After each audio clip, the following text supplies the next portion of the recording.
একটা বিষয় হচ্ছে যারা বিভিন্ন মামলায় আসামি হয়েছে, এখানে আমাদের অনেক পুলিশ সদস্য আসামি হয়েছে এবং যেসব সদস্য যার সম্পৃক্ততা আমরা পেয়েছি, প্রমাণ পেয়েছি, আমরা জানি ইতিমধ্যে সেই সকল সদস্য অনেককে আমরা গ্রেপ্তার করেছি। এই সংখ্যাটা 17 জন পুলিশ সদস্য, এখানে সিনিয়র কর্মকর্তারা রয়েছেন, মাঠ পর্যায়ে কর্মকর্তা রয়েছেন, তাদেরকে গ্রেপ্তার করেছি। অনেক সদস্য আছে যারা মামলা আসামি হয়েছে এবং অনেকেই আছে যারা বিভিন্ন কারণে হয়তো এই কর্মস্থলে থাকছেন না, বা তারা আমাদের যে বিপ্লব, দ্বিতীয় বিপ্লব যেটাকে আমরা বলেছি, ছাত্র জনতার অভ্যুত্থানের মধ্যে যে বিপ্লব সংগঠিত হয়েছে, তারপরে অনেকেই যারা অ্যাক্সেস করেছে তারা কিন্তু নাই এবং সংখ্যাটা নিতান্তই অল্প। আপনারা জানেন, যেটি আমরা একেবারে ইউনিট ওয়াইজ হিসাব করে দেখেছি, এটি সংখ্যা হচ্ছে মাত্র 187 জন। 2,14,000 15,000 সংখ্যক বাহিনীর সদস্য, মানে একটা বাহিনী, সেখানে 187 জন যে কোনো সময়ে যারা বিভিন্ন কারণে গরহাজি হতে পারে, নাম্বার 1। নাম্বার 2 হচ্ছে যারা গরহাজি সদস্য, ইতিমধ্যে তাদেরকে তাদের যে ডিপার্টমেন্টের অ্যাকশন সেটা কিন্তু শুরু হয়েছে, তাদেরকে কৈফিয়ত তলব করা হয়েছে, তারা কেন গরহাজির, তাদেরকে হাজিরের জন্য নোটিশ করা হয়েছে এবং তারা যদি না আসে আমাদের ব্যবস্থা ক্লিয়ার, তাদেরকে চাকরিতে রাখার কোনো সুযোগ নাই। যারা স্বাধীনভাবে বিভিন্ন দেশীয় এবং আন্তর্জাতিক ইস্যুতে যারা তাদের মতামত তুলে ধরতে চায়, যেমন ইসরায়েলের বিরুদ্ধে আপনারা জানেন যে ফিলিস্তিনের উপর ইসরায়েলি আগ্রাসন, সেই প্রেক্ষিতে অনেকেই মিছিল মিটিং করছে, সেটি একটি পক্ষ আছে।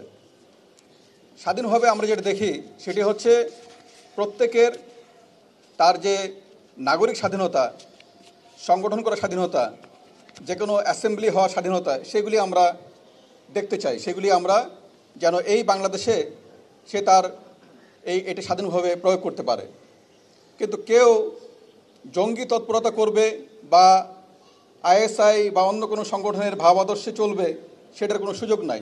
ইতিমধ্যে আপনারা দেখেছেন যে হিজবুত তাহরির, একটা নিষিদ্ধ সংগঠন, তার যে মূল সমন্বয়ক, মিডিয়া সমন্বয়ক, তাকে আমরা গ্রেপ্তার করেছি। আমরা তথাকথিত পতাকা নিয়ে যারা হঠাৎ করে ঝটিকা মিছিল করেছে, সেই ধরনের 3 জনকে আমরা অ্যারেস্ট করেছি গত 2 দিন আগে। সুতরাং এই ধরনের কোনো সুযোগ নাই যে জঙ্গি তৎপরতা করবে। যারা নিষিদ্ধ সংগঠন, তাদেরকে আমাদের যে তৎপরতা সেটা কিন্তু অব্যাহত আছে।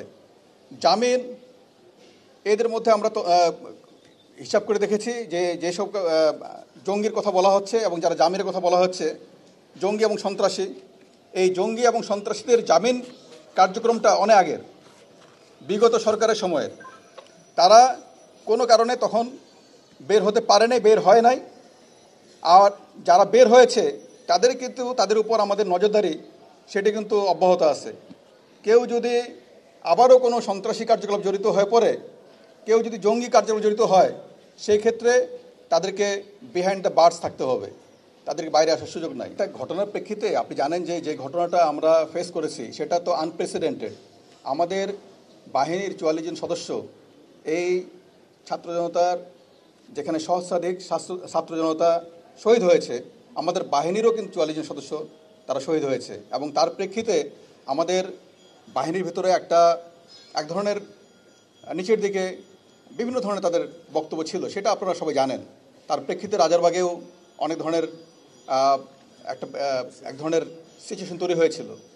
আমরা সেই জায়গা থেকে তাদের হৃত মনোবল, হারানো মনোবল, সেটা ফিরিয়ে আনার জন্য যে কার্যক্রম, সেগুলি কিন্তু চলমান আছে এবং ইতিমধ্যে সবাই কাজ করছে সব জায়গায়।